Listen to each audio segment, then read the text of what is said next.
Test, test.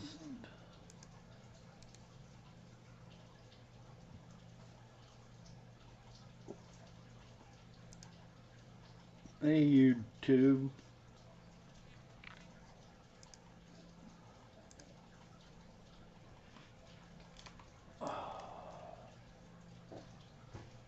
Hey, Dan Slee. Welcome to the stream. Can I get a sound check from you?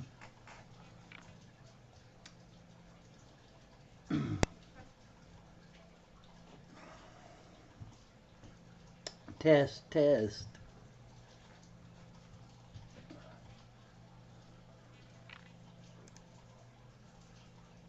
Sight and sound are good. All right. Um, I know everybody's probably at Aquashella in Chicago right now, or a lot of people are. Hey, Valley Fish, welcome to the stream. I hope everybody there has a great time, and I hope they let us live vicariously through them by giving us lots of videos of what's going on. Um, I did have a question from, I think it was Tom Patterson, that wanted to know what we should do before putting our hands in fish tanks. And I think this is a good question. It's something that I'm not sure there's a whole lot of information out there about what kind of chemicals and what kind of toxins that we may have on our hands and arms before we put them into fish tanks, and what those effects can be on our fish. Um,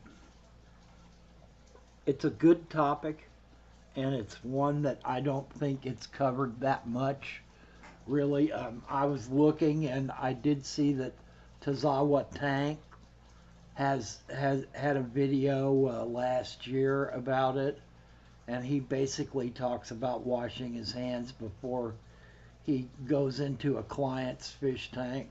Um, it's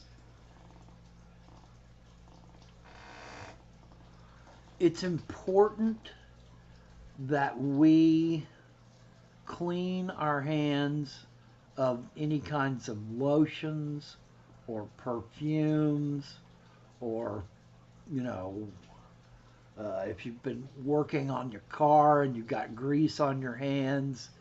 And I think that's what Tom was talking about, was that at his job he gets a lot of oils and greases on his hands, and then he comes home and tries to work on his fish tanks. And there are a couple of ways to go about this. If you've got some kind of heavy oil or grease or perfume, or something toxic on your hands, then you're probably going to be better off using some kind of soap. Valley Fish, and welcome to the stream, says, I like Dawn soap myself. And yes, there are any number of grease cutting soaps that you can use. But the idea being that if you wash, hey Mob Guppy, welcome to the stream, that if you wash your hands with some kind of soap, hey Bob, welcome to the stream. If you wash your hands with some kind of soap, then you probably need to rinse really well before you go in the tank. There are gloves that you can buy.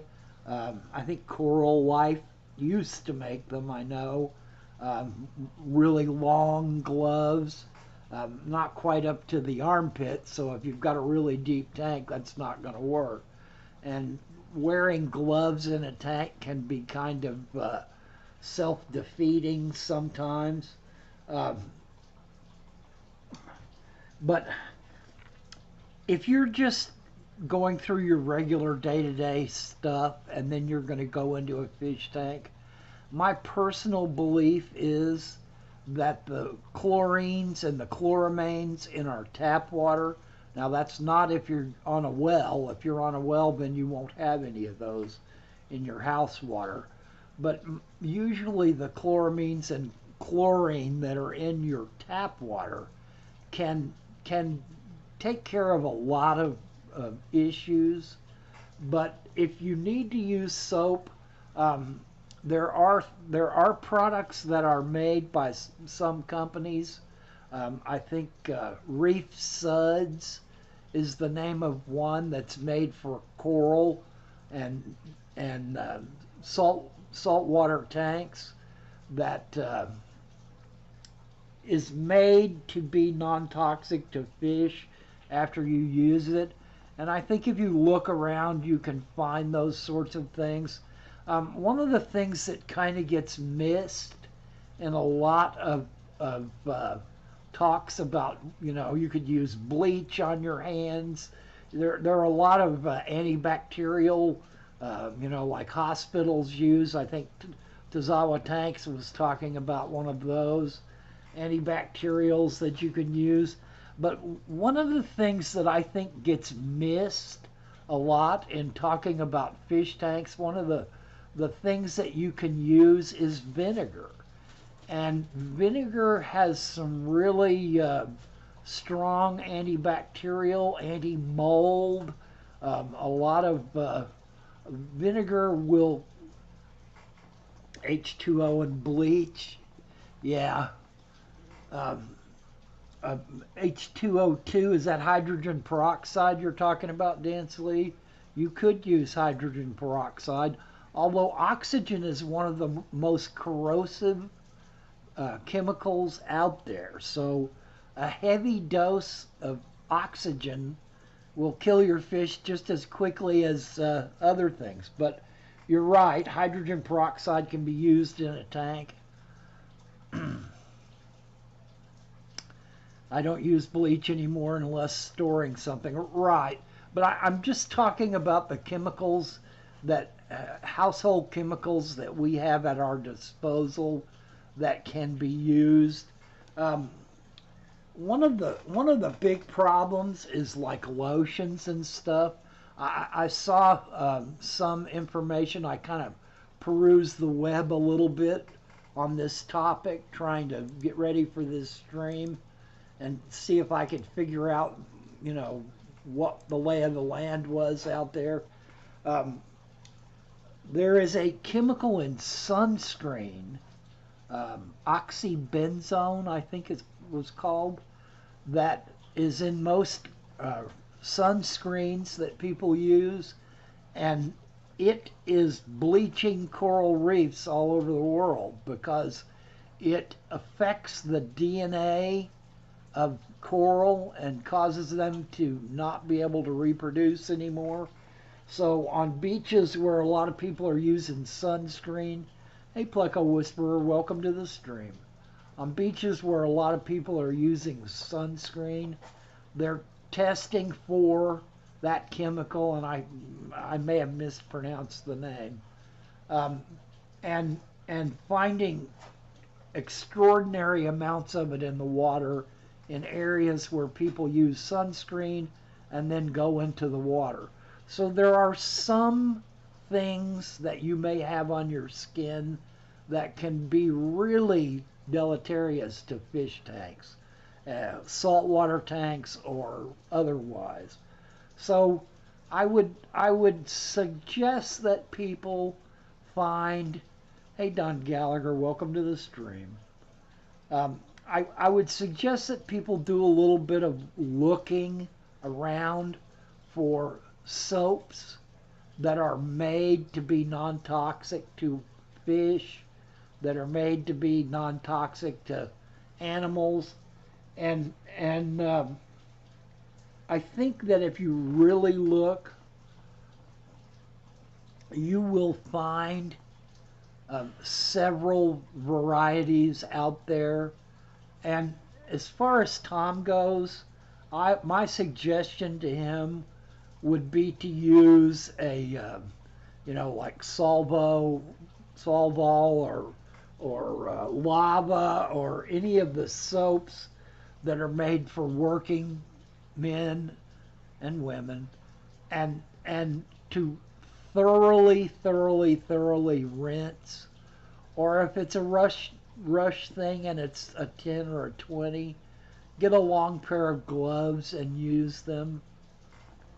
But I think another one of the things that doesn't get covered very well in this is that it, while it is not possible for humans to transmit a disease to fish, in other words, none of the diseases that humans have really transmit to fish, it is possible for humans to catch certain diseases and infections from fish tanks. So, and one of those is the dreaded microbacterium. And so it may be that it is more important for us to wash our hands after we're in a fish tank than it is before going into a fish tank, in the sense of our own health. And also, if you're working on multiple tanks, you could easily cross-contaminate one tank from another if you don't wash between tanks.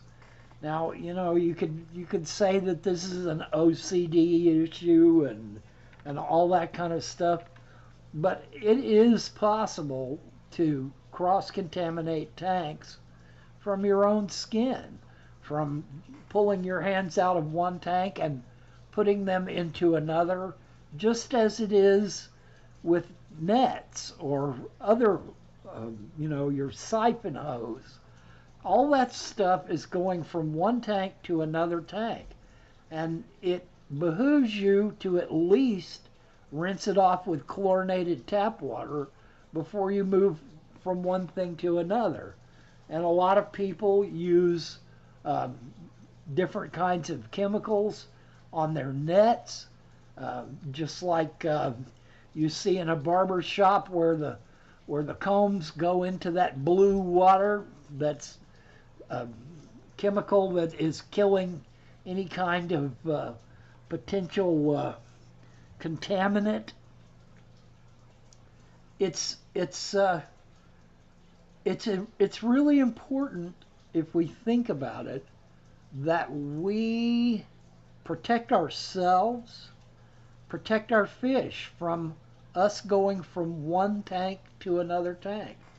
And I think a lot of people just basically use warm or as hot as they can stand chlorinated city water between tanks for a rinse, and then that way they're not cross-contaminating. Chlorine and chloramines are a really strong chemical. That's why we use chemicals to break them down before we let our fish swim in that water, and why we use RO systems and all that kind of stuff. I have seen people online that talk about a whole myriad of things that they do, where they use one kind of soap and one kind of alcohol and one kind of antibacterial. Yeah, Dan, vinegar is probably one of the least sung of our chemical tools that we have at our disposal as far as fish tanks go. It is an acid. Princess Oha wants to know what my favorite color is. And I don't really have a favorite color. This is a fish channel, Princess Oha, so mostly we ask questions. Hey, Tom, I think you should probably go back and rewatch the beginning. I'm working off of your question that you left on the comments. We've been talking about how to clean ourselves before we go into fish tanks, and the need to clean ourselves after we come out of fish tanks, before we go into another or before we go on with our regular day-to-day operation, because there are certain diseases and infections that we can get from our fish tanks. And so cleaning ourselves thoroughly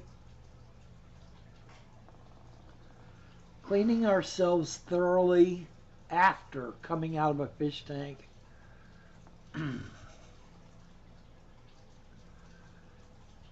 yeah, Don, I think this is a topic. I was glad to see Tom's question, because this is a topic that's one of those things that doesn't get covered very much. Um, Don, actually, my favorite color fish is a multicolored fish. I think of all the colors and and skin effects that I appreciate most about fish.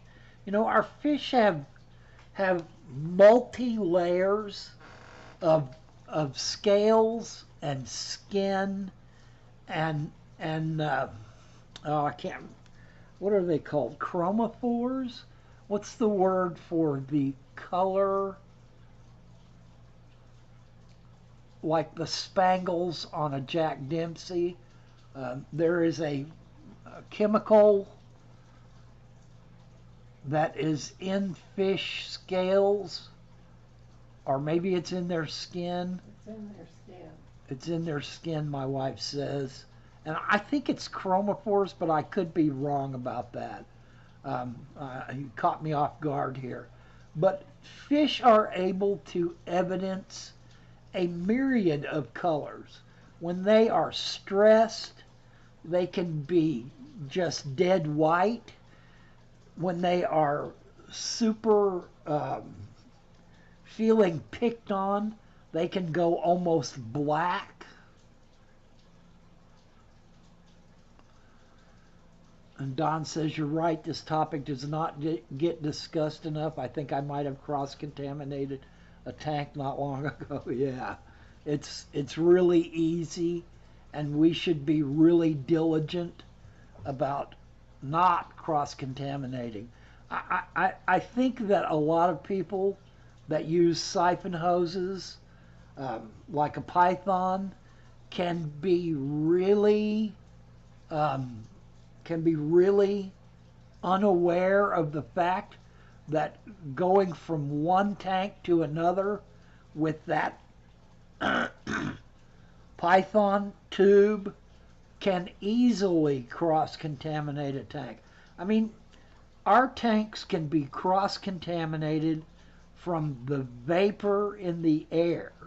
It is possible for, if you have a room full of fish tanks, it is possible for them to cross-contaminate each other from the water vapor in the air. So the odds go up a lot when you start sticking a big plexiglass tube into, or acrylic tube into a tank, and then sticking it right back into another tank. I think the least that we should do between using a python in one tank to the next is to take that python back to the sink and turn the tube up into the air over the sink and run fresh chlorinated water through the whole tube until it fills up that the siphon tube, and then pours down both sides all the way around it, and get a amount of flow going, and rub the outside of that tube, because then you're giving the chlorines and the chloramines in the water a chance to disinfect and remove any possible contaminants from that. You could dip it in vinegar. If you had a deep enough vat of vinegar, you could also dip it into vinegar. but that's a place I've never gone. I just try to make sure that that I turn it up side down and let it fill up with fresh uh, chlorine water until it flows over all the sides and down and into a certain amount. A spray bottle of vinegar that might work too. But I think that it is important that we are aware of what Tom was asking about. That if you work in heavy industry and you have a lot of oils and grease on your hands, that one, you could wear gloves that were long enough to cover your arms, the depth of the tank. And two, there are many different ways to clean your hands. You can set up a whole litany of things that you do, from starting out with bleach or vinegar or antibacterials, or going all the way through rinsing under a tap and then sticking your hands in some RO water so that none of that chlorine goes into your tank. You know, you can go from uh, careless all the way to OCD. So, you know, Chromoplast. chromoplasts. My wife looked it up for me. Thank you, doll. Uh, chromoplasts. So, talking about fish colors, um, my favorite fish colors are the chromoplast colors that we can get from our fish. You know, our fish will have a basic coloration when they are happy and thriving, and then you will get this sheen or this reflective color, like like the blue tetras that Joseph has managed to breed that we brought back from Peru. Um, those fish look nearly silver most of the time, but when they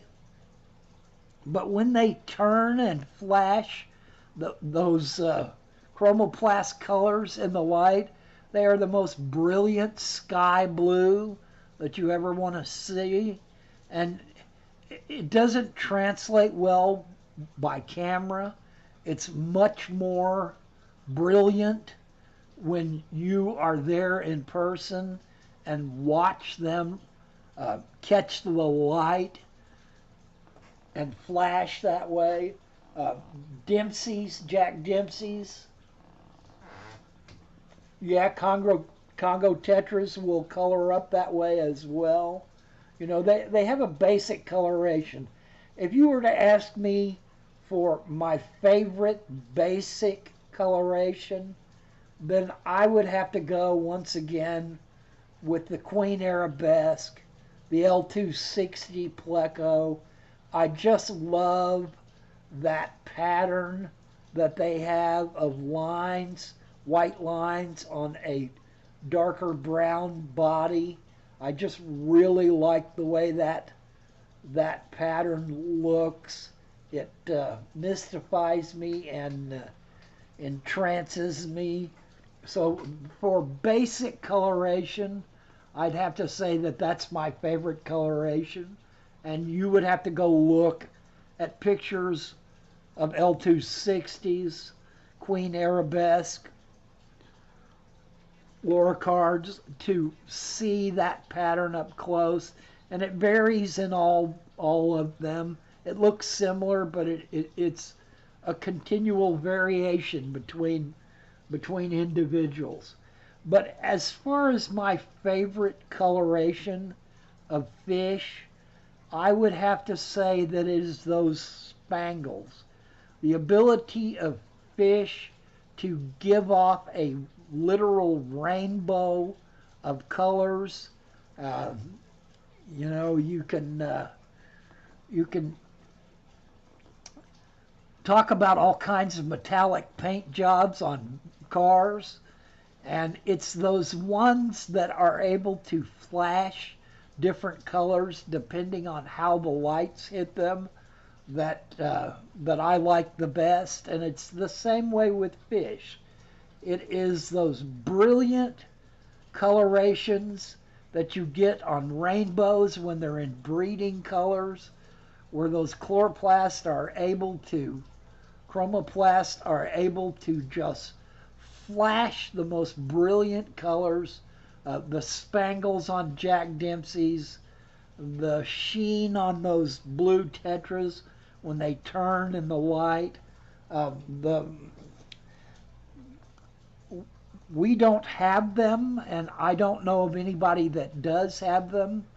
But the green gulls that we tried to bring back from Peru, the Ancistrus, those had the most gorgeous gold flecks all over them, and I am still racking my brain trying to figure out how that coloration came about in those plecos, how they were able to produce that just pure, shiny gold coloration in their skin.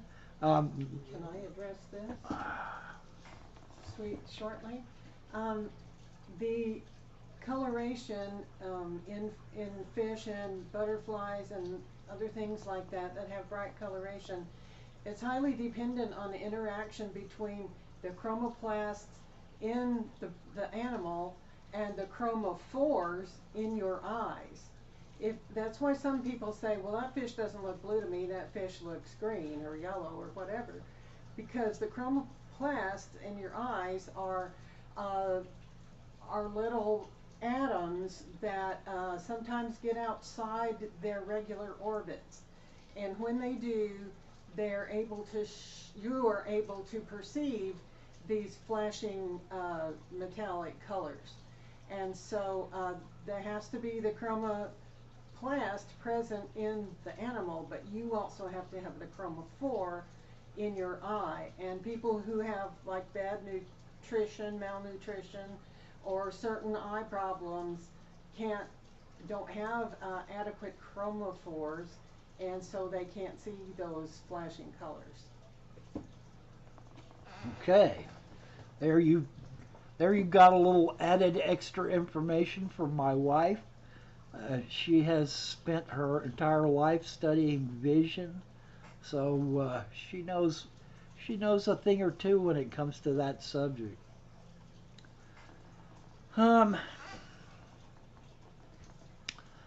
Guys, I think I'm going to end this stream a little early today. There are a lot of people that are probably going to be streaming, and I don't even know. We might have them already up online. I'm not paying attention to who's streaming, but I know that there's a lot of people at Aquashella that are probably wanting to stream. So I'm going to cut this video short. And Tom, I hope I've covered your subject. I've tried to give it my best shot. I've tried to add a few things. Yeah, I think that this is a topic, cleaning ourselves and our equipment, that doesn't get as much notoriety as it probably should.